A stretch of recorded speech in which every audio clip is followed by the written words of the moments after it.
Copy that, Houston. Explorer, this is Kowalski confirming visual contact with debris. Debris is from a BSE SAT. Repeat, I have... Dr. Stone requesting faster transport. We have to go, go. Kennedy reports meteorological conditions. Go.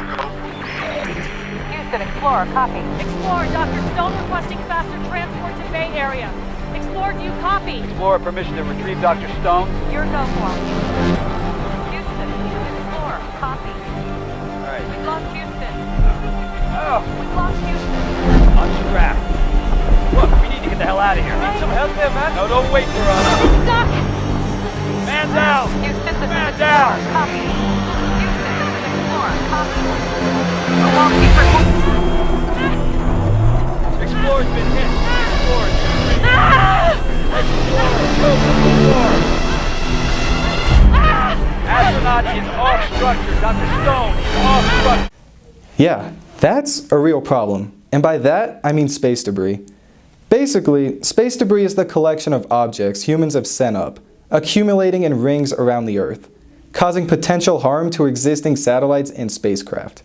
So anytime we send something out of our atmosphere, the stuff just doesn't disappear.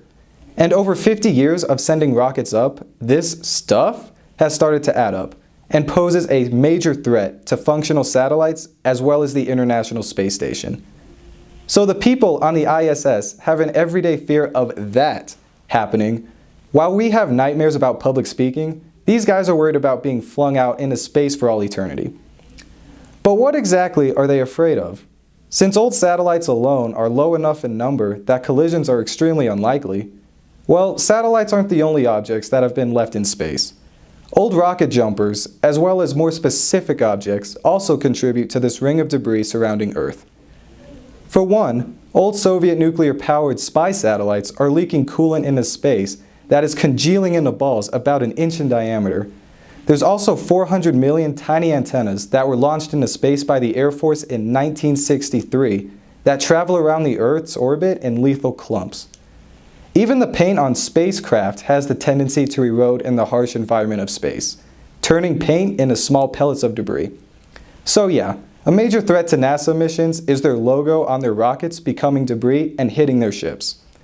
But still, the amount of objects is still low and collisions wouldn't happen. So how did we get from here to here? With only a couple thousand objects and thousands of miles of space, collisions are unlikely. But as soon as one collision occurs, the smaller pieces that break off as a result create a larger risk of subsequent crashes to occur. This is known as the Kessler effect. It's a bit of a confusing topic, like the fact that people still aren't being taught basic sex education, or how the #1 reason for car accidents is that idiots still text and drive. So here's a visual representation. The Kessler effect was a theory proposed by NASA and scientist Donald J. Kessler in 1978. And this effect has the potential to do enormous damage to our satellites and spacecrafts. When two pieces of orbiting debris collide, best case scenario is they simply deflect one and off another and continue on, but that rarely, if ever, happens. What actually occurs is that on collision, the pieces of debris break into many smaller pieces that go shooting off in all directions. These pieces fly off to cause more collisions and release more debris, resulting in an expanding cloud of debris. Despite the size of the pieces in the debris cloud, even the smallest pieces can do tremendous damage to functioning satellites. The debris cloud would eventually lead up to an orbital range that is too dangerous to all spacecraft and satellites. If this scenario does happen, it would take decades to clean up the orbital zone and repair lost satellite networks.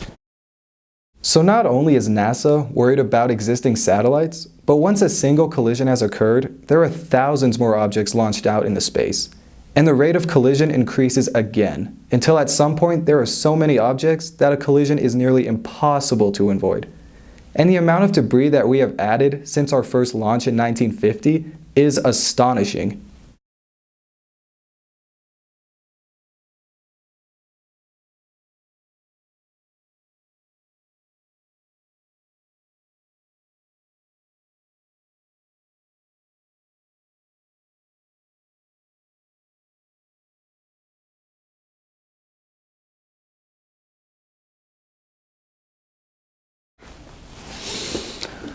Wow, I bet you're thinking, that is a lot of stuff.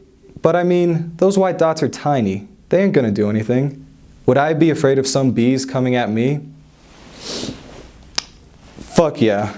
Those tiny black dots are enough to turn me into the Stay Puft Marshmallow Man.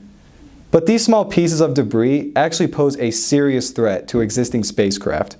Take a look at just how harmful things less than an inch can really be. For years, we have launched satellites, spacecraft, and astronauts into space.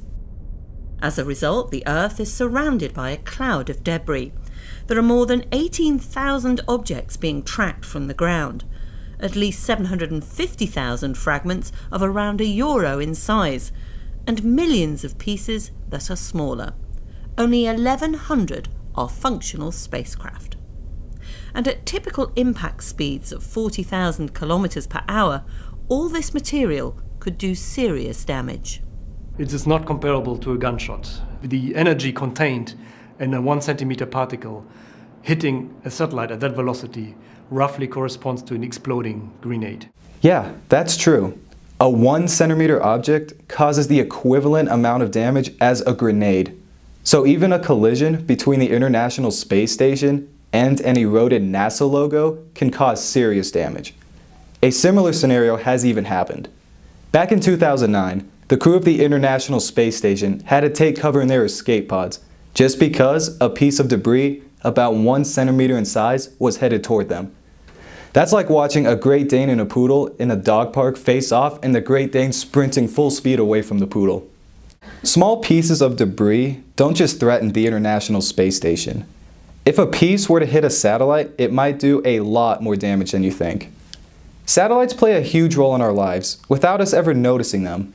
They're like the Benjamin Waddy Morgan of showers. He's the guy who created the water heater, or the reason that every shower doesn't look like this. Thank you, Mr. Morgan. Thank you. For something so vital in every one of our lives, you'd think that you know that that wasn't Benjamin Morgan. That was just some random old dude from the 1950s.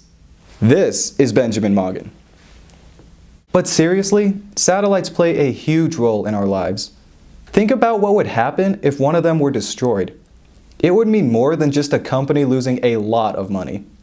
If a piece of debris were to hit an important satellite, people could be without cell phone service or even something as terrifying as losing Wi-Fi. I don't need to tell you how catastrophic having no Wi-Fi would be, but I will anyway.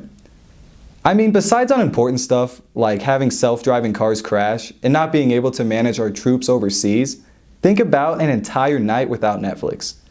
I don't care if 30 people died, I want to watch The Bachelorette. And fixing these satellites is no cakewalk either. Expect to be without internet for weeks. So how is this problem going to be resolved? Well, some scientists proposed an idea of sending some sort of long-reaching arm to grab the junk and bring it down, which sounds something straight out of a sci-fi movie. It sounds like scientists were given a month to come up with a possible solution to this, and they just chose the first thing that came to mind. At this point, why not just send some criminals into space with nets and count it as a community service? The only realistic solution comes from Texas A&M, where students came up with a viable solution to solving space debris. In the standard mission, we burn fuel to match the debris velocity. We capture it softly, then burn more fuel to transfer to the next debris, then match its velocity, and so on. Now what if we had a satellite designed to withstand collisions? We would not need to waste fuel matching the debris velocity. Not only that, the collision would change our motion. A free boost that can help us get to the next debris instead of burning fuel. Take this one step further. What if we ejected the debris after capturing it? This would give another boost that can be used in place of fuel. It also saves future fuel by shedding the debris mass. The ejected debris would be set on a path to fall back to Earth, removing it as a threat. This is the basic idea behind TAMU Sweeper. It is efficient and receives 2 free boosts, or impulses, for every object that it interacts with. The scary part is, all those rockets NASA and other space organizations sent up had no plan of coming down. So the overwhelming majority of objects that are orbiting Earth are no longer in use. It is also unfortunate to know that this issue of space debris won't get widespread attention until a major debris catastrophe occurs, either involving the loss of life or loss of internet. So when the internet cuts out right before Tiffany chooses her man, don't say I didn't warn you.